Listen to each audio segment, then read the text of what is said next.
내가 갈 길을 가야 하리니 이란 제목으로 하나님 말씀을 대언합니다. 예수님의 공생의 사역을 시작하면서 그리고 마치시면서 세상을 향해서 우리 제자들을 향해서 선포하신 하나님의 말씀, 가르쳐 주신 그 말씀은 무엇이었습니까? 우리가 알아봤었죠. 마가복음 1장 15절에 보면 예수님의 첫 일성이셨죠. 무엇이었습니까? 때가 찼고 하나님 나라가 가까이 왔으니 회개하고 복음을 믿으라. 예수님이 부활하시고 승천하시기 전까지 예수님의 마지막 사역은 무엇이었습니까? 또 그가 고난받으신 후에 또한 그들에게 확실한 많은 증거로 친히 살아계신 부활하심을 나타내사 40일 동안 제자들에게 보이시며 뭘 말씀하셨습니까? 하나님 나라의 일을 말씀하시니라. 그러니까 예수님의 시작과 끝은 무엇을 선포하셨었죠? 무엇을 이루신 거죠? 하나님 나라였어요. 하나님 나라, 곧 하나님께서 통치하시는 그 나라. 그 나라의 복음을 선포하시고 가르치셨다라는 거예요. 그래서 예수 그리스도를 믿는 자들이 이 땅에서, 그렇죠? 하나님 나라에 들어가서, 그렇죠? 하나님 나라의 복음은 일단 하나님 나라에 우리가 들어가게 하시는 거겠죠? 하나님 나라의 백성이 되게 해서. 그래서 하나님 나라 백성답게 살아가게 하는 구원을 위해, 그 하나님 나라의 구원을 위해 주님께서 이 땅에 오셨다라는 거예요. 그럼 여러분, 사람들이 예수님의 목적이 하나님 나라셨다면 그러면 우리들이잖아요. 우리 사람들이 하나님 나라의 언약 백성이 되기 위해 필요한 것이 무엇일까요? 예수님께서 이루신 그 하나님 나라, 그 나라에 들어가서 그 나라 백성이, 그 언약 백성이, 새 언약 백성이겠죠? 새 언약 백성이 되기 위해서 사람들에게 필요한 건 뭘까요? 무엇이겠습니까? 왜 또 꿀을 드셨는지. 여러분, 지금 나와 있잖아요. 마가복음 1장 15절에 뭐가 필요합니까? 회개하고 복음을 믿는 거예요. 회개하고 복음을 믿는 것. 예수 그리스도의 복음을 믿는 것입니다. 여러분, 그런데 중요한 사실 하나 짚고 넘어갈게요. 중요한 사실은 여러분, 믿음과 회개는 함께 한다는 거예요. 결코 분리되지 않습니다. 예수 그리스도를 믿어요. 그러면 뭐요? 칭의가 일어나잖아요. 신학적으로 칭의. 뭡니까? 속죄함을 받고 그리스도의 의가 우리 안에 정가돼서 하나님이 그렇게 예수 그리스도를 믿는 자들을 어떻게 여기시는 거예요? 의롭다 여겨주시는 것.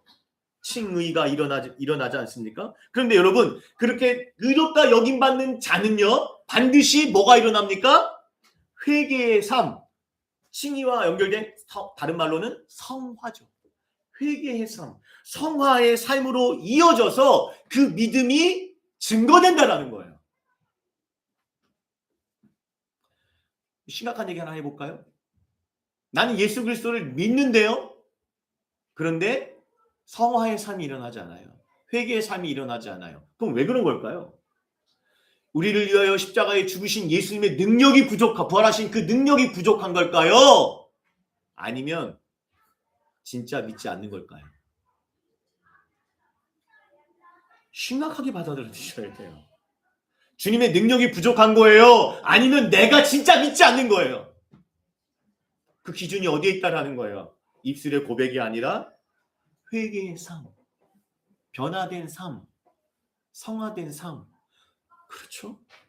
그것에 있다라는 거예요.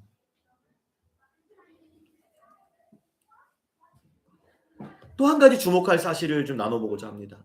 여러분, 본문에 또 주목할 사실은 예수님의 사역과 제자들의 신앙의 핵심이 담겨있는 이 마가복음 1장 15절. 이게 핵심이잖아요. 하나님 나라와, 그렇죠? 예수님의 핵심 사역이 하나님 나라고, 또 우리들에게 가장 중요한 신앙의 핵심이 뭡니까?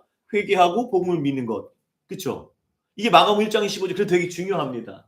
근데 이 15장의 말씀을 실제로 적용하고 있는 말씀들을 우리가 이미 나누어 봤어요. 그게 무엇인지 하면은 누가복음 13장, 우리 지난 시간에 알아봤던 13장 1절에서부터 30절까지의 말씀이 이 누가복음 1장 15절, 예수님의 핵심 사역과 그리스도인들의 믿음의 핵심을 담겨져 있는 적용적인 말씀이 누가복음 13장에서 나눴던 1절에서 30절까지의 말씀이라는 거예요. 우리 한번 확인해 볼까요? 제가 이렇게 말하면 그러려니 하고 넘어가시려고 하니까 직접 확인해 드려볼게요. 먼저 뭐요? 때가 찼고, 그렇죠? 때가 찼고 하나님 나라, 그 다음 뭡니까? 회개하고 예수 그리스도를 믿는 거. 요 네 가지를 알아볼 건데 먼저 때가 찼고 때가 찼고가 뭡니까? 우리 무화과 나무 비유 기억나시죠? 포도원에 심겨진 무화과 나무에 대해서 때가 찼다라는 의미가 뭐냐면 금년에도 그대로 주소서 포도원지기 되신 예수님께서 무화과 나무를 돌보는 그때라는 거예요. 이 때가 찼다라는 것은 마지막 때를 말하는데 그때에는 예수 그리스도께서 직접 돌보는 때 걸음을 주고 뭐죠? 두릅하고 걸음을 주는 것. 그게 뭘 상징합니까? 십자가와 부활의 사역 아니십니까?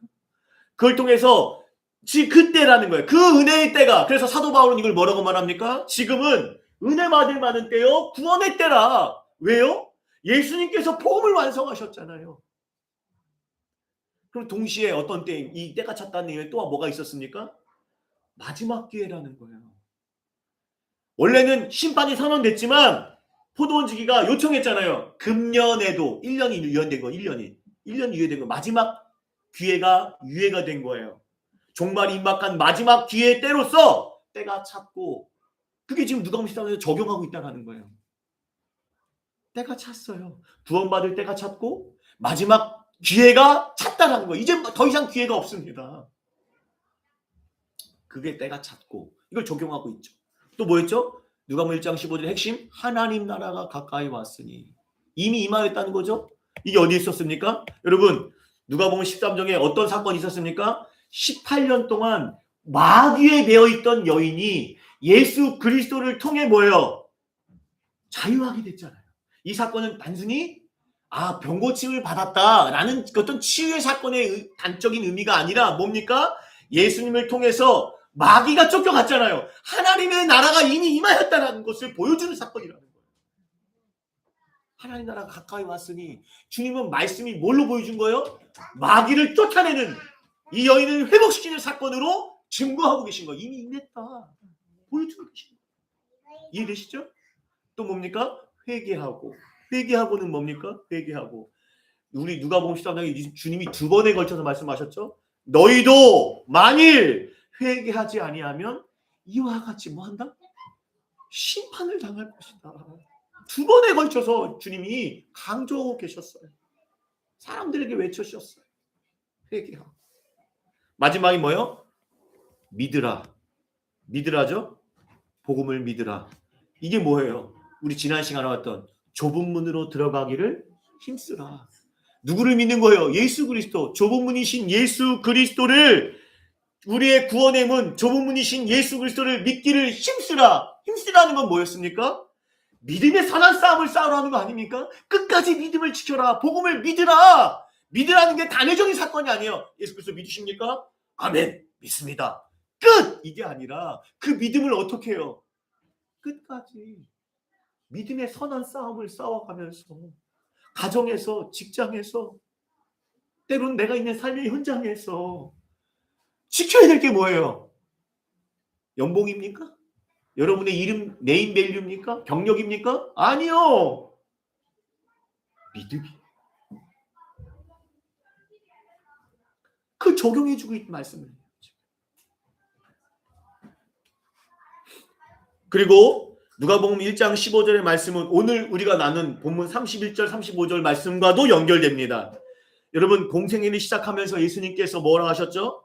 구원의 때가 찼고 하나님 나라가 가까이 왔다. 시작되었다. 이미 임하였다. 말씀하셨잖아요. 그렇죠. 이미 임하였지만 아직 임한 건 아니었죠. 이미와 아직 얘기 설명드렸죠. 그래서 오늘 본문 말씀은 이미 임하였지만 하나님 주님께서는 그 나라를 계속 뭐예요? 이루어 가시는 거죠. 그게 오늘 본문 말씀이라고요. 31, 35절 보면 세상의 어떤 위협 속에서도 예수 그리스도께서는 흔들림 없이 뭐하러 하신다? 하나님 나라를 이루어 어디로 올라가고 계세요 지금? 예루살렘. 하나님 나라의 구원을 성취하러 나아가시고 동시에 오늘 본문에 또 뭘 얘기죠? 아직 임한 그 나라가 임하면 뭐가 일어나죠? 구원과 또 뭐가 일어나죠? 심판이 일어나잖아요. 그래서 구원을 주시는 예수 그리스도를 거부하는 자에게는 뭐가 있을 것을 말씀하시냐면 심판이 있을 것을 오늘 본문에서 선포하고 계세요. 그래서 오늘 본문의 말씀을 듣고 있는 자들은 어떤 결단을 해야 하겠습니까? 아, 그래. 좋은 말씀이야. 그래, 이런 뜻이었구나. 아이고, 알게 돼서 아유 좋네. 목사님 은혜 받았습니다. 아니요. 그러지 마세요. 결단하셔야 돼요. 무슨 결단? 다시 말해서 선택하셔야 돼요. 제가 누누이 강조하죠. 우리는 선택의 연속이죠. 우리의 삶은. 아니잖아요? 맞잖아요. 점심에 짜장면을 먹을지 짬뽕을 먹을지도 선택하는데 이건 가벼운 거죠. 우리의 영혼을 결정하는 선택하셔야 돼요. 그리고 그 선택에는 뭐가 있어요? 반드시 책임이 있습니다. 맞잖아요. 그렇잖아요. 선택을 하시고 결단하셔야 된다는 거예요. 마가복음 1장 15절의 말씀처럼 예수 그리스도의 복음을 믿고 회개하는 삶, 이걸 다르게 표현하면 하나님 나라를 위해 살아가는 삶을 살아갈 것을 결단하셔야 한다는 거예요.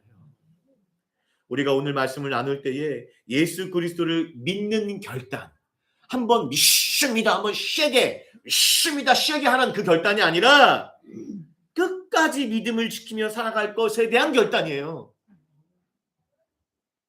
그 결단 가운데 우리의 삶에서 회개에 합당한 열매가 맺어가는 복된 시간이 되기를 주님의 이름으로 간절히 축원드립니다.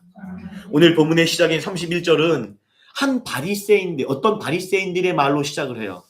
곧 그때에 어떤 바리새인들이 나와서 이르되 나가서 여기를 떠나소서 헤롯이 당신을 죽이고자 하나이다.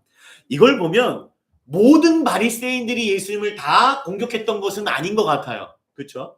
근데 중요한 건 그게 이 사람들이 선의를 가졌냐 악의를 가졌냐 학자마다 분분하거든요. 저는 거기에 포커스를 두고 싶지 않아서 그 내용 건너뛰고 싶어요. 그게 중요한 게 아니기 때문이죠. 오늘 본문의 핵심은.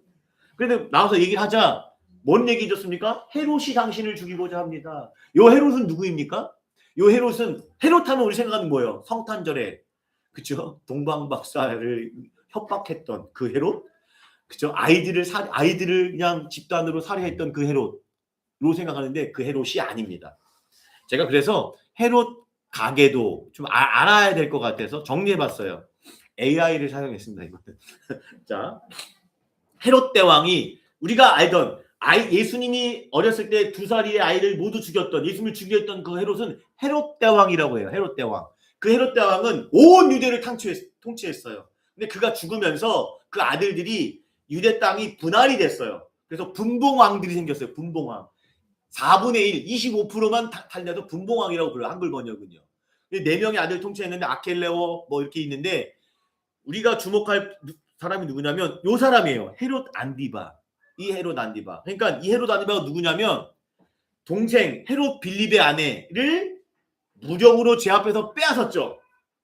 자기 아내로 삼았죠. 그 일을 누가 지적했죠? 세례 요한이 지적을 했죠. 그래서 세례 요한을 참수시킨 사람이 누구예요? 이 사람이에요. 헤롯 안디바고, 그 헤롯 안디바가 지금 오늘 본문에 예수님도 헤롯이 죽이고자 그 헤롯이에요. 그러니까 아버지 헤롯도 예수님을 죽이려 했고 그 자신감도 지금 예수님을 죽이려 하는 이런 지금 일이 벌어지고 있는 거죠. 자, 그런데 로마의 분명 분봉왕이지만 그래도 왕이잖아요. 그렇죠? 세례 요한도 그냥 참수시킬 수 있는 권력자란 말이죠. 그런 헤롯이 예수님을 죽이고자 한다는 말은 굉장히 위협적인 말이었을 것입니다. 그렇지 않겠습니까? 신경 꺼. 이럴 수 있을까요? 당시 고대 시대였고요. 네. 세례 요한이 준 걸 다 알고 있잖아요. 죽인 사람은. 세상에 이 권력이 악한 위협이 예수님께 왔던 거예요. 그럴 때 예수님이 어떻게 대처하셨습니까? 32절, 33절 이렇게 말씀하셨어요. 이르시되 너희는 가서 저 여우에게, 여우라고 지칭을 했습니다. 너희는 여우에게 말하라. 예수님께는 헤롯을 뭐로 지칭하신 거죠? 여우로 지칭했어요. 좋은 표현이 아니겠죠? 아마도 이 말을 들은 옆에서 제자들이 이 말을 들었을 거 아니에요. 어땠을까요? 가슴이 철렁대한 적, 아니 주님 지금 무슨 말씀을 하시는 겁니까? 큰일 그쵸? 가슴이 철렁대한했을 거예요. 믿음이 이때 아직 복음서의 제자들은 믿음이 약했거든요. 여우는 일반적으로 어떤 상징적인 의미가 담겨 있습니까? 여우하면 교활하잖아요. 음흉하고 파괴적이에요. 약한 자들에게는 파괴적이죠. 그렇죠? 그런 은유적 표현이 여호예요. 그런 의미로 지금 헤롯을 지칭하신 거예요. 그러한 세상의 권력자의 위협에도, 교활한 세상의 권력자의 위협에도 주님은 전혀 위축되지 않고 뭐라고 말씀하십니까? 오늘과 내일은 내가 귀신을 쫓아내며 병을 고치다가 제3일에는 완전하여 지리라 라고 말씀하세요. 여기서 오늘과 내일 그리고 제3일, 오늘과 내일 3일이 나왔죠? 오늘, 내일, 모레 3일이 나왔죠? 이것은 여러분 물리적인 72시간 24시간 곱하기 3이니까 물리적인 72시간을 말하는 게 아닙니다. 그러니까 헬라어로는 시간의 개념이 크로노스의 개념이 있거든요. 이게 물리적인 시간이에요. 그렇죠? 2026년 3월 15일 지금 11시 47분. 이게 크로노스. 물리적인 시간이거든요. 이 오늘과 내일과 모레 3일은 이 물리적인 시간을 말하는 것이 아니라 구약에서부터 예언되었던 그 뭐죠? 하나님의 역사가 일어나는 시간, 구약에서 하나님의 역사가 일어나는 시간을 얘기하잖아요. 특히 메시아에 관한 역사의 시간을 가리키는 그때를 말합니다. 그러니까 이것을 헬라어로는 카이로스라고 해요. 기억하면 하나님의 시간, 하나님의 때. 예를 들어 말하면 부활의 시간. 때로는 뭐 오순절 성령이 강림하신 그때. 그게 카이로스예요. 그건 크로노스라고 말하지 않아요. 그러니까 지금 오늘과 내일 3일은 뭐의 개념이라고요? 하나님의 때. 하나님의 시간을 의미하는 거예요. 예수님이 의미해서 말씀하신 거예요. 자, 그럼 보세요. 오늘과 내일은 내가 뭐 하신다는 거예요? 귀신을 쫓아내고 병을 고치시겠다. 이거 무슨 얘기입니까? 아까 알아봤잖아요. 18년 동안 마귀에 매여있던 귀신을 마귀를 쫓아내셨죠. 이거 무슨 사건이라고 했죠? 당연히 병 고침의 사건이 아니라 하나님 나라가 이미 임하였다라는 사건이라고 말씀드렸죠. 그러니까 하나님, 오늘과 내일은 지금 예수님께서 이미 하나님 나라를 임하시고 예수님을 통하여 임하신 하나님 나라를 임하시고 뭐예요? 계속 이루어 가시겠다. 그 말씀을 하고 계신 거예요. 그래서 뭐예요? 그걸 뭘로 얘기하고 있죠? 귀신을 쫓아내며 병을 치유하는 걸로 말씀하고 계신 거예요. 하나님 나라 이루어 가시다가 근데 거기서 끝나지 않고 제3일에는 뭐예요? 완전하여 지리라. 호세아서를 보면요. 제3일에 대한 표현이 나와요. 여호와께서 이틀에 우리를 살리시며 뭐요? 셋째 날에 우리를 살려서 뭐요? 일으키신다. 당신의 백성을 하나님께서 3일째 뭐 하시는 거예요? 온전히 회복시키고 살리실 것이고 일으키실 것이다. 여러분, 그런 의미가 담겨 있는 게 3일인데요. 그게 하나님의 때잖아요. 오늘 본문에서 주님의 말씀하신 이 제3일도 이와 같아요. 예수 그리스도께서 하나님 나라를 위한 구원 사역을 십자가와 부활로 완전하게 성취하신 때, 제3일에 부활하신 그때. 그래서 우리를 다시 살려내신 하나님의 때, D-Day죠. 그게 3일이에요. 그러니까 하나님께서 주님은 계속 그 나라를 내가 이루어 갈 것이다 말씀하고 계신 것입니다. 그래서 33절에도 그 말씀하시잖아요. 오늘과 내일과 모레도 대칭되죠? 똑같이 오늘과 내일 3일과 똑같은 이야기죠. 오늘과 내일과 모레는 뭐 하시겠다는 거예요. 오늘 제목이죠. 내가 갈 길을 갈 것이다. 가야 하리니 라고 말씀하고 있어요. 하나님의 때가 찼기에, 하나님의 카이로스, 하나님의 구원의 때가 왔기에, 이르렀기에 하나님의 그 계획하심에 따라 주님은 뭐 하는 거예요? 그 때를 이루어 가시고 계신 거예요. 이 땅에 하나님 나라를 이루기 위해 그 길이 뭐예요? 여기서 갈 길, 그 길이잖아요. 그게 뭐예요? 십자가의 길이잖아요. 그 길을 걸어갈 것이다. 나아갈 것이다 라고 선포하고 계신 것입니다. 아무리 여우 같은 세상의 권력이 위협한다 할지라도 예수님께서는 좀 무엇을 말씀하고 계신 겁니까? 나는 하나님 나라를 위해 이 땅에 왔고 그 길을 위해서 그리고 그 하나님 나라를 이루기 위해서 십자가의 길까지도 내가 나아가 묵묵히 전진할 것이다. 이 하나님의 계획, 하나님의 구원, 하나님의 나라는 한순간도 지체될 수 없다는 거죠. 아무리 세상의 권력과 마귀의 권세가 방해한다 할지라도 오늘과 내일과 모레에도 내가 갈 길을 갈 것이다. 사랑하는 여러분, 헤롯과 같은 세상의 권력이 예수님을 비롯한 하나님의 사람들에 대한 생사여탈, 예수님을 비롯해서 제자들까지도 너희는 내가 죽일 수 있어. 생사여탈권을 가진 것처럼 떠들어대지만 위협하지만 그래서 위협을 하잖아요. 그렇지만 결국 그렇지 않다라는 거예요. 예수님의 말씀은 예수님께서는 하나님의 나라의 구속사는 단 하루도 그들을 통하여 어떤 세상의 권력도 어떤 마귀의 권세도 하나님 나라의 구속사는 단 하루도 단 한치도 바꿀 수 없다 라고 단호하게 선포하고 계시는 거예요. 그게 내가 가야 할 길을 가리. 여러분, 역사의 주관자는 누구예요? 로마 황제가 아니에요. 헤롯 왕도 아니에요. 세상의 권력도 아니에요. 마귀도 아니에요. 누구십니까? 우리 주님 예수 그리스도라는 사실을 믿고 살아가시길 바랍니다. 또 한 가지 주목할 것은 또 예수님 우리가 해석해야 될 말씀 하나 더 있죠. 이거죠. 선지자가 예루살렘 밖에서는 죽는 법이 없느니라. 이 말씀 어떤 의미인 것 같아요? 이걸 해석하셔야 됩니다. 여러분, 이건요 사실은요 반어법이에요. 반어적인 의미가 있어요. 반어법적인 표현이에요. 그리고 어떻게 보면 예루살렘으로 상징된, 예루살렘은 곧 이스라엘을 상징하거든요. 무화과 나무가 이스라엘을 상징했던 그런 제후법적인 표현인데 예루살렘을 상징한 이스라엘 유대인들에게는 아주 뼈아픈 얘기예요. 이 얘기는 지금. 여러분, 예루살렘은 어떤 성입니까? 이러시기에요.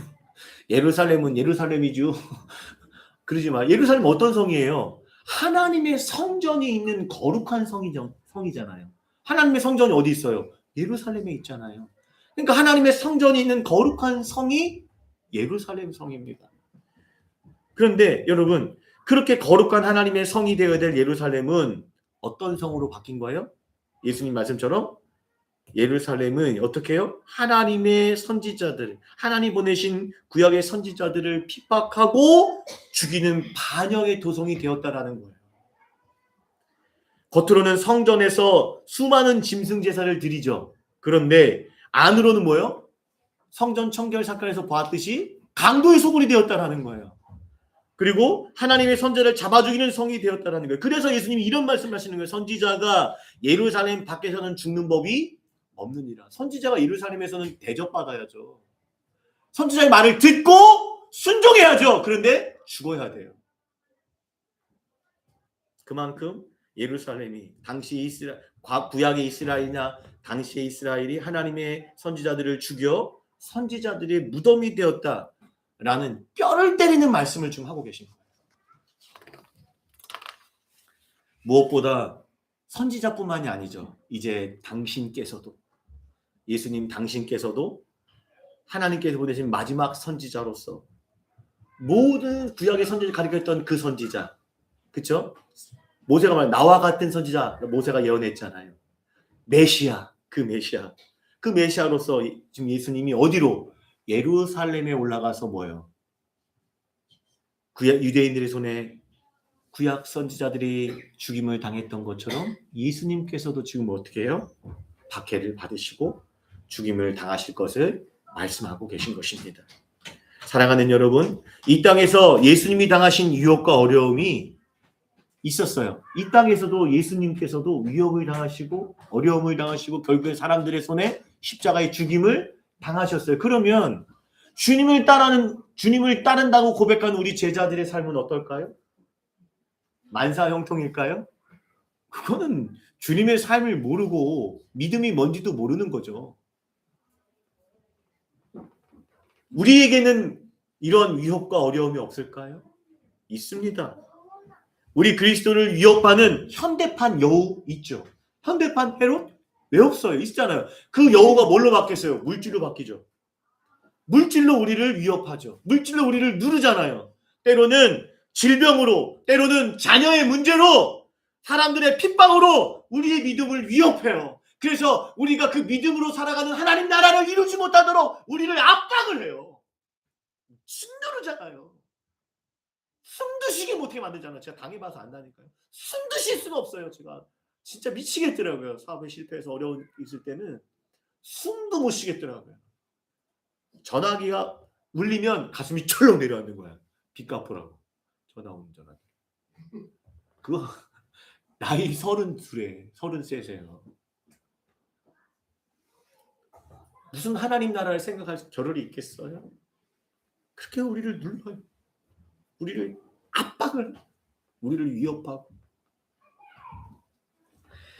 여러분, 그때에 제가 기억했던 것, 여러분도 기억하셨으면 좋겠어요. 여러분, 우리의 생사화복이라고 하잖아요. 한마디로 표현하면 생사화복은, 여러분, 하늘에 계신 우리 아버지와 하나님 보좌 우편에 계신 우리 주님께 있다는 사실을 잊지 마시길 바랍니다. 여러분, 이 사실을 믿는 거, 아멘으로 살아가는 거는요, 우리의 삶이 180도 바뀌어요. 믿느냐 안 믿느냐, 이 사실, 우리의 생사화복이 주님께 있다는 사실을 믿느냐 안 믿느냐는 거는요, 삶이 180도 바뀌어요. 성경적인 예를 들어볼까요? 여러분, 다윗 기억하시죠? 다윗이 당시에 유대 이스라엘 왕이었던 사울 왕에게 살해 위협을 당했잖아요. 그렇죠? 얼마나 십수년을 쫓겨다녔어요. 그렇죠? 그런 다윗이 어떻게 살았을까요? 다윗이 시편 20, 사망의 흠침한 골짜기를 다닐 때에도 그는 이렇게 고백합니다.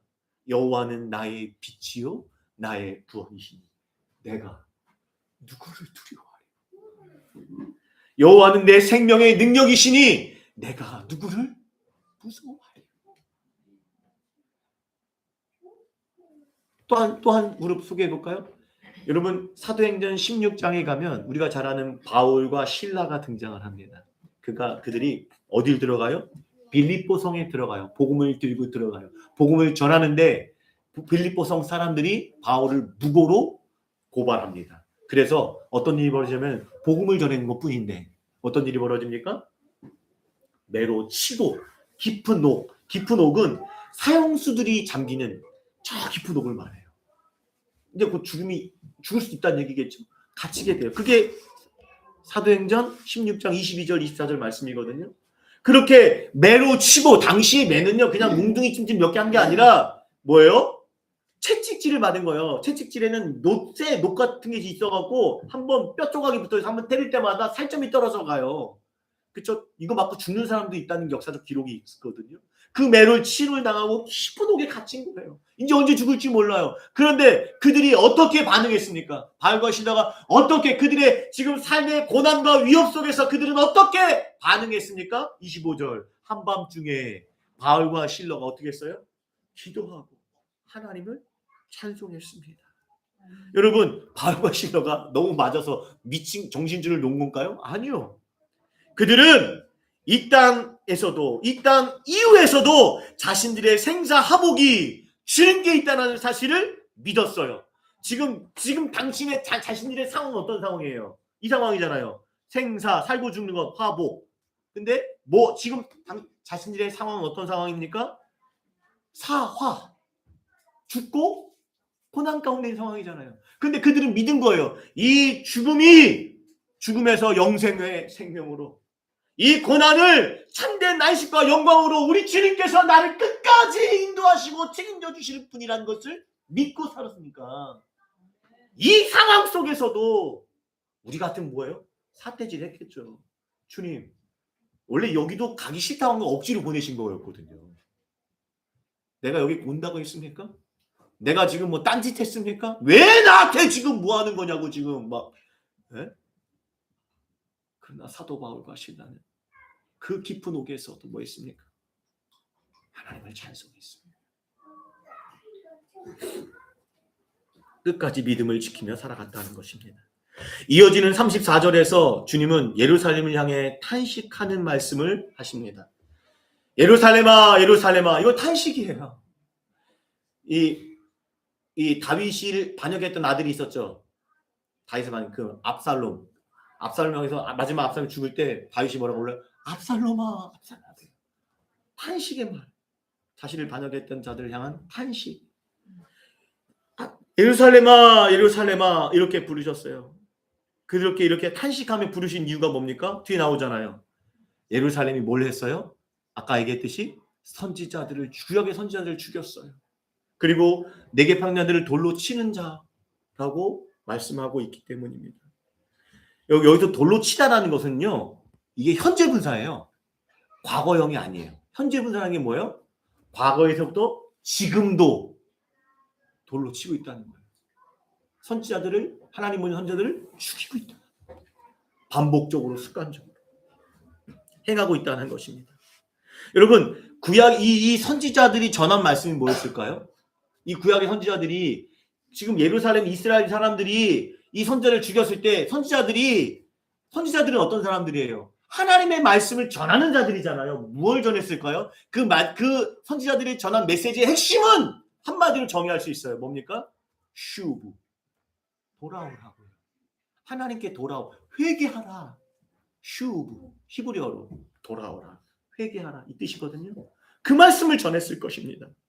그런데 그 말씀을 전하는 자들을 향해 뭐 했습니까? 오히려 그런 선지자들을 돌로 치고 죽였던 것입니다. 이것을 비유적으로 표현한 게 뭡니까? 이거잖아요. 암탉 비유잖아요. 암탉이 제 새끼를, 하나님께서 제 새끼를 날개 아래 모음같이 내가 너희 자녀를 모으려 한 일이 몇 번이냐? 이 몇 번이냐가 뭐예요? 수도 없다. 계속적으로 보냈는데 그들은 계속적으로 반역했다라는 거예요. 그렇게 몇 번을 보내느냐? 그런데 뭐라고 말해요? 그러나 너희가 원하지 아니하였도다. 너희가 회개하고 돌이키지 않았다. 말씀하고 계신 겁니다. 여러분, 이 비유, 이 암탉 비유를 보면서 떠오른 비유가 바로 하나 떠오르더라고요. 뭐죠? 우리가 아까 알아봤던 누가복음 13장에 나왔던 비유 뭐죠? 포도원에 심겨진 무화과 나무의 비유를 바로 떠오르게 돼, 연결이 되는 비유로 떠오르더라고요. 여러분, 무화과 비유 13장 7절에 어떤 비유였었죠? 7절에 포도원 지기가 3년에 와서 무화과 나무 열매를 구하되, 이거 뭐와 같아요? 암탉이 계속 자기 새끼들을 품으려고 했는데 뭐 했어요? 그들이 거부했던 것처럼 이것도 지금 뭐 하는 거예요? 계속 지금 뭐 한 거예요? 열매를 구하려고 했던 거 아닙니까? 그런데 그들이 어떻게 했어요? 열매를 내지 않았어요. 그들은 결국 뭐 합니까? 회개에 합당한 삶을 살지 않았다라는 거예요. 암탉이 제 새끼를 모으려고 했던 것에도 그들이 거부했던 것처럼 열매를 구하여도 열매를 내지 않은 것, 똑같은 비유예요. 지금 의미가 똑같아요. 지금 이스라엘은 계속적으로 하나님께 회개하고 돌이키지 않았다. 그들은 회개하지 않았다. 그래서 뭐가 선언됩니까? 오늘 35절에도 35절 볼까요? 35절 다시 가겠습니다. 35절 35절 준비가 안 됐네요. 35절 읽어보겠습니다. 제가 준비가 안 된 것 같아요. 35절을 볼게요. 35절 같이 읽겠습니다. 앞부분만 시작. 보라, 너희 집이 황폐하여 버림바 되리라. 여러분, 무엇이 선포됐습니까? 열매 맺지 못한 무화과 나무를 뭐하라고 했듯이, 무화과 나무를 뭐요? 찍어버리라 말씀하신 것처럼 뭐가 선언됐어요? 35절에 너희의 집, 이스라엘을 말해요. 황폐하여 버림받으리라. 심판이 선언되고 있다라는 거예요. 여러분, 무화과 나무에, 근데 우리가 거기 안에 그 심판 가운데 마지막 은혜가 있다라는 걸 우리는 기억해야 돼요. 무화과 나무 위에서도 뭐가 있었죠? 이렇게 찍어버리라는 심판이 선언됐을 때 바로 곧장 8절에 마지막 은혜의 말씀이 있었잖아요. 뭐죠? 포도원 지기가 주인이요, 금년에도 그대로 마지막 1년 더 기다려보죠. 마지막 기회를 주십시오. 내가 두릅하고 거름을 주겠습니다. 라고 마지막 은혜를 지금 길을 열어주셨듯이 오늘 본문 말씀에서도 마지막으로 이제 뭐예요? 암탉이 하나님이 선지자를 보냈잖아요. 근데 마지막 기회가 뭐죠? 이제는 하나님의 아들이 직접 오셔서 암탉과 같이 당신의 백성을 날개 아래 모으시고자, 이걸 풀어 얘기하면 그들을 회개하여 하나님 백성으로 돌아오게 하시고자, 구원의 문을 열어주시고자 뭐 하신 겁니까? 십자가를 지러 예루살렘으로 올라가신다는 거예요. 이것이 포도원 비유의 마지막 기회. 그러니까 예수님께서 십자가를 지시고 부활하신 그 사건은 포도원 비유의 뭐예요? 마지막 비유, 마지막 기회. 이거 거름을 주는 마지막 기회이자 암탉 비유에서 마지막으로 이제 당신의 자녀들을 모으려는 마지막 기회가 뭐라는 거예요? 예수님께서 십자가를 지시고 부활하신 그 복음, 그것이 마지막 기회. 그 사건이 복음 마지막 사건입니다. 그런데 여러분, 그럼에도 불구하고 이 마지막 기회로, 마지막 은혜의 기회로 주어진 예수 그리스도의 이 복음을 끝까지 거부한다면, 마태복음 1장, 아까 알아봤던 마가복음 1장 15절 말씀처럼 예수님 말씀하셨잖아요. 때가 찼다. 더 이상 기회가 없어요. 마지막 기회가 됐다. 은혜 받을 때가 됐다. 하나님 나라가 이미 임하였다. 그러니 회개하고 돌이켜서 예수 그리스도의 복음을 믿으라는 그 말씀 앞에서도 조차도, 이 마지막 기회 앞에서도 끝까지 뭐 한다면? 거부한다. 순종하지 않는다면, 돌이키지 않는다면 어떤 일이 벌어진다고요? 너희 집이 황폐하여 버림받으리라. 바깥 어두운 곳에 쫓겨나 이를 갈며 슬퍼할 것이라고 말씀하고 있더라고요.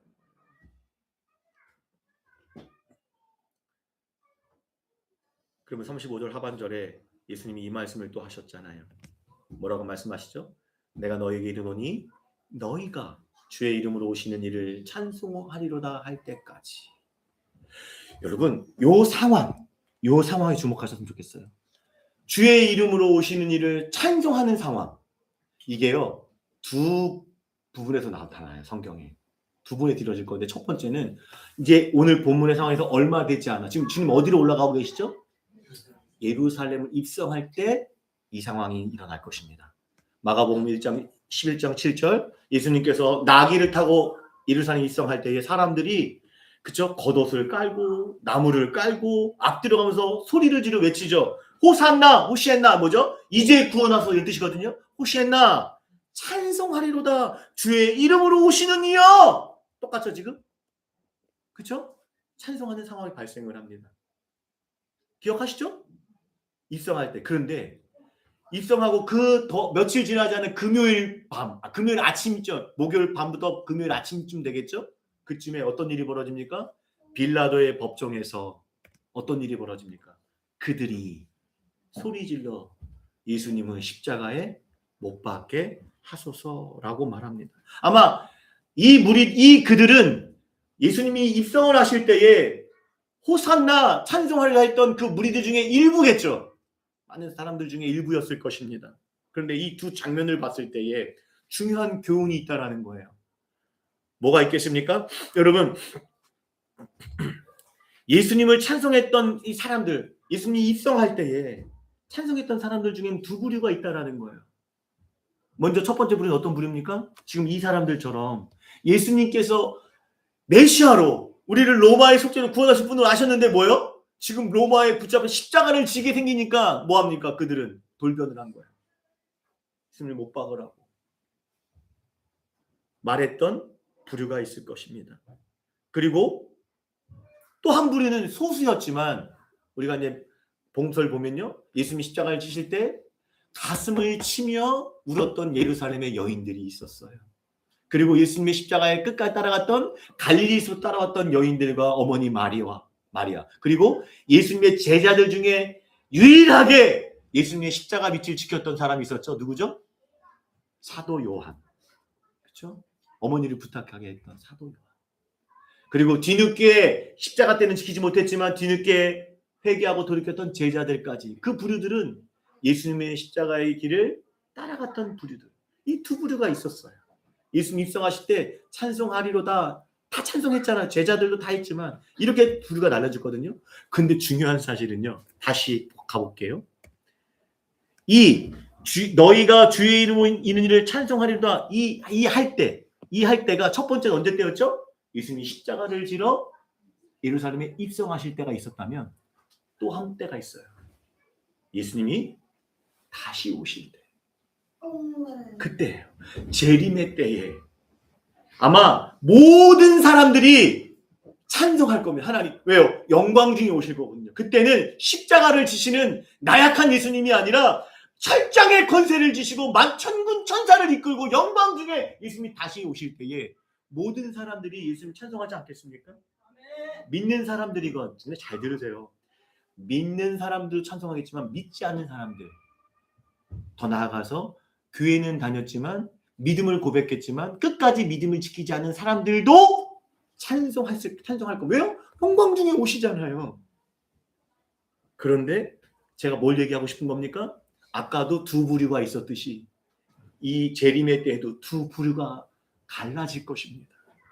이때는 이제 기회가 없겠죠. 마지막 때니까. 어떻게요? 두 부류의 사람들이 나눠질 것인데 예수 그리스도를 믿고 회개하여 끝까지 믿음을 지킨 사람들은 이제 뭐요? 다시 오실 주님과 함께 하나님 나라 잔치에 함께 참여할 것이고, 끝까지 믿지 않는 사람들, 회개하지 않는 자들, 아니면 믿음을 고백했지만 끝까지 믿음을 지키지 않는 자들은 바깥 어두운 데 가서 이를 갈고 슬퍼 지옥의 심판을 당하게 될 것이다.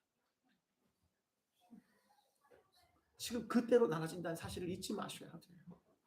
사랑하는 여러분, 마가복음 1장 15절 하나님 나라가 가까이 왔으니 회개하고 예수 그리스도의 복음을 믿으라는 주님의 말씀, 계속 내가 이 말씀 강조하고 있잖아요. 하나님 나라 때가 찼다. 하나님 나라 가까이 왔다. 그러니 회개하고 복음을 믿으라. 이 말씀 앞에 자, 저와 여러분은 어떠한 삶으로 반응하고 계십니까? 알고 장 목사 알고 있어. 그래서 어떡하라고요? 저는 알고 있냐고 물어보지 않았어요. 어떤 삶으로 반응하고 계시냐고 묻고 있습니다. 여전히 내가 사는 삶으로, 내가 주인된 삶으로, 그런 삶으로 살아가고 계십니까? 아니면 내 안에 예수님이 사는 삶, 전 이렇게 정의하고 싶어요. 나를 부인하고 주님을 시인하는 삶을 살고 계십니까? 여러분 명심하세요. 저와 여러분의 삶을 이 믿음과 연결해서 우리의 신앙을 점검하셔야 돼요. 우리의 삶을, 한 주간의 삶을 지금 말씀하신 이 믿음과 연결해서 신앙을 점검하셔야지, 그냥 우리가 내가 복음으로 내가 대충 우리의 믿음을 점검하셔서는 큰일 납니다. 주님께 사랑하신 신실한교회 공동체 여러분, 오늘 본문에 하나님 나라를 위해 예수님께서 예루살렘으로 올라가신 길은 어떤 길이었습니까? 십자가의 길이었어요. 내가 갈 길을 가야 한다는 그 길은 십자가의 길이었어요. 질문, 예수님도 아셨잖아요. 그렇죠? 그 길을 아셨어요. 그럼에도 불구하고 그 십자가의 길을 왜 가셨습니까? 하나님 나라를 위해서요. 저와 여러분을 하나님 나라 백성으로 삼고 우리에게 구원의 문을 열어주시고자 기꺼이 십자가의 고난과 죽음이 있는 그 길로 예루살렘으로 올라가셨습니다. 여러분, 이러한 예수님의 길을 따라갔던, 이러한 예수님의 십자가 길을 따라갔던 한 사람이 사도행전 20장에서 등장합니다. 누구냐면 사도 바울. 그게 중요하겠죠. 예수님이 가신 길을 지금 난 뭘 얘기하고 싶은 거예요? 우리도 가야 한다고요. 그 길 대표적인 예가 사도 바울이에요. 사도 바울이 1차, 2차, 3차 전도 여행을 끝내고 그가 이제 어디를 가냐면 예루살렘으로 올라갈 것을 결정하는데, 성령 충만함에 이끌려 예루살렘 올라갈 것을 갑니다. 근데 질문입니다. 사도 바울이 예루살렘에 갔을 때 자기가 어떠한 상황에 처할지 알았을까요? 몰랐을까요? 그쵸, 그게 중요하겠죠. 내가 그걸 얘기하고 싶거든요. 사도행전에 보면 보라, 이제 나는 성령에 매여 성령 충만함을 받으니까 어떤 일이 벌어져? 예루살렘으로 가는데 거기서 무슨 일을 당할지 알지 못하노라. 그러면서 성령께서 알려주셨어요. 뭐라고요? 성령이 각 성에서 내게 증언하여, 거기에 뭐가 있다? 결박과 환난이 나를 기다린다. 성령께서는 가라, 가지 마라 말씀하지 않으셨고 뭐가 있다고 말씀하셨죠? 결박과 환난이 있을 것을 말씀하셨어요. 그럼 자, 사도 바울은 어떻게 해야 할까요? 아니요, 사도 바울은 우리가 아닌가. 저와 여러분 같으면 어떻게 하시겠습니까? 성공주의 신학, 성공주의 믿음을 가지는, 성공, 예수 믿고 성공해야 돼, 복 받아야 돼, 이런 믿음을 가진 분, 세상 복 있죠? 이런 분들의 신앙에 중심 분들은 어떻게 해요? 이렇게 응답이 오면 이런 성령의 사인은 뭐예요? 할렐루야, 주님 제게 피할 길을 열어주셨군요. 네? 아, 할렐루야, 감사합니다. 저에게 피할 길을 주셔서 예루살렘으로 올라가지 않도록 주님께서 나를 이렇게 사인을 주셨군요. 하고 어떻게 돼요? 올라가지 않을 겁니다. 그런데 여러분, 만약 바울이 그러했다라면, 여러분, 바울이 예루살렘에 가서 말씀하신 것처럼 결박을 당하고 옥에 갇히게 됩니다. 환난을 당해요. 근데요, 바울이 옥에 갇히면서 어디까지 가게 되는 줄 아세요? 로마까지. 제국의 심장부인 로마까지 가게 돼서 거기도 복음을 전하는 일이 일어나게 됩니다. 하나님 나라가 이루어져요. 예루살렘을 통해서 어디까지 간 거예요? 로마까지 가요. 사도행전을 연구해 보면 그렇게 나와요. 그것도 로마에서 먹여가며 이겨가면서 군대 호위호에서 당시의 여행은 위험했잖아요. 로마까지 가기가 어려웠을 거예요. 근데 죄수니까 다 호송해서 군대 붙여서 로마의 감옥으로 압송해서 거기서 복음을 전하는 일이 일어나게 됩니다. 여러분, 우리 예수님께서도 십자가 고난 때문에 십자가에 내가 죽임을 당한다는 걸 아셨기 때문에 올라가지 않으셨다면 어떤 일이 벌어졌겠습니까? 우리의 구원의 문은 열리지 않았을 것입니다.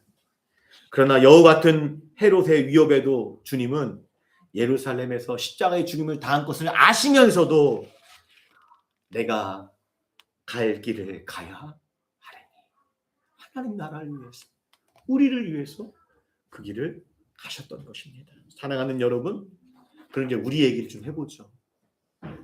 오늘 본문 31절을 보면요, 뭘로 시작하는지 아세요? 혹시 주목해서 보셨나요? 31절? 31절 보면 뭘로 시작하고 있냐면, 제가 준비됐나 모르겠네요. 31절 준비가 안 됐네요. 근데 보면 그때에 라고 시작되고 있어요. 그때가 언제입니까? 그때가 언제겠어요? 지난 시간 말씀 나눴던 그때. 지난 시간 우리 뭐였죠? 핵심이? 제목이 뭐였어요? 좁은 문으로 들어가길 힘쓰라. 지금 예수님께서 구원의 문, 좁은 문으로 들어가기 힘쓰라고 말씀하실 그때에 오늘 말씀이 시작되고 있어요. 무슨 얘기입니까? 예수님께서 먼저 좁은 문으로, 좁은 길로 들어가시면서 우리에게 구원의 문을 열어주시고자 신실함의 본을 보여주시면서 이 말씀이 시작되고 있다는 거예요. 그러한 주님을 우리 어떻게 해야 된다는 거예요? 주님은 넓은 길, 편한 길 가놓고 우리 보고 좁은 길 한 거 아니시잖아요. 이렇게 말해야 돼요? 중구등구도 아니고. 그렇잖아요. 주님 먼저 좁은 길, 십자가 길을 가시면서 그때에 들어가라 말씀하시고 계신 거예요. 그럼 우리도 어떻게 하라는 얘기예요? 우리도 주님이 가신 길을 따라가야 된다는 거예요. 제가 이렇게 설교하면 성도들이 안 모여요. 교인들이. 싫어해요. 그래도 어떻게 해요? 나는 예수님 말씀대로 전해야지. 우리도 그 길을 가야 돼요. 그 길이 좁은 문, 좁은 길이라 할지라도 우리에게 맡기신 십자가의 소명을 위해 하나님 나라를 이루기 위해 그 길을 가야 합니다. 그런데 이렇게 끝나면 힘이 없을 것 같아서 좀 더 힘이 될 만한 말씀을 드릴게요. 권면을 드릴게요. 잊지 마세요. 아까 다시 말씀드렸듯이 우리의 생사화복은 세상 권력에 있지 않습니다. 누구에게 있어요? 주님이 선언하셨어요. 부활하신 주님이 마지막에 아예 선언을 하셨어요. 뭐라고 선언하셨죠? 여기 마태복음 28장 18절 예수께서 나와 말씀하여 계시되 부활하신 주님이 선언하시는 거예요. 하늘과 땅의 모든 권세를 내게 주셨으니. 하늘과 땅의 권세, 한 천지의 권세잖아요. 생사화복 모든 것들을 통치하시는 권세가 누구에게 있다? 마귀에게 있지 않아요. 세상 권력이 있지 않아요. 예수 그리스도께 있다라는 사실을 잊지 마세요. 그래서 사망의 권세를 이기시고 부활하신 예수님을 믿고 나아가셨으면 좋겠어요. 여러분, 사도 바울이요, 아까 내가 예루살렘 가면은 고난이 있을 거다 말씀을 듣고 사도 바울이 어떤 말을 고백하냐면요, 그 다음 구절 아까 24절 이렇게 말합니다. 내가 이걸 또 준비하지 않았네요. 주여. 자, 사도행전 20장 24절 말씀에 이렇게 고백합니다. 내가 달려갈 길과 주 예수께 받은 사명 곧 하나님의 은혜의 복음을 증언하는 일을 마치려 하면은 나의 생명조차 조금도 귀하게 여기지 아니하겠노라. 사도 바울이 하나님 나라 그 사명을 위해서 내 생명도 아끼지 않겠다고 고백하고 있는데, 자, 이게 이제 중요하죠. 이렇게 고백할 수 있는 원동력이 뭡니까? 이렇게 말하지 마세요. 내가 이렇게 질문하면 에이, 사도 바울이잖아요. 사도 바울은 내가 받은 구원보다 특별한 구원 받으셨어요? 똑같은 구원 아닙니까? 사도 바울은 십자가에서 얘는 내가 사랑하니까 피를 1리터 더 흘려줄게 그러셨어요? 아니잖아요. 똑같은 은혜, 똑같은 구원 받았어요. 근데 어떻게 사도 바울은 어떻게 하나님 나라를 위해서라면, 그의 복음을 위해서라면 내 생명도 조금도 아끼지 않겠노라고 말씀할 수 있었을까요? 그 원동력을 알아야죠. 두 가지로 정리해 드릴게요. 사도 바울의 고백 두 가지를 정리해 볼게요. 첫 번째, 두 구절에 찾아볼게요. 첫 번째, 이게 고린도후서. 사도 바울이 이렇게 고백합니다. 그리스도의 사랑이, 여러분 성경에는 나를 강권하시는도다. 세 번역은 휘어잡습니다. 쉬네코, 이게 서라운딩이라는 뜻이거든요. 그러니까 그리스도의, 나를 위하여 십자가에 죽으신 그리스도의 사랑이 내 삶을 포위하고 있어요. 나 여기 가도 주님의 십자가의 사랑, 여기 가도 주님의 십자가의 사랑, 밥을 먹어도 십자가의 사랑, 잠을 자도 십자가의 사랑, 내가 뭘 하도, 직장에 나가든 가정에 가든 공부를 하든 뭐 취업을 하든 돈을 벌든, 사도 바울은 뭐 한 거예요? 그리스도의 사랑이 포위된 삶. 그러니까 이제 어떻게 돼요? 이제부터는 어떻게 해요? 어떻게 해요? 나를 위하여 사는 삶이 아니라 어떻게 해요?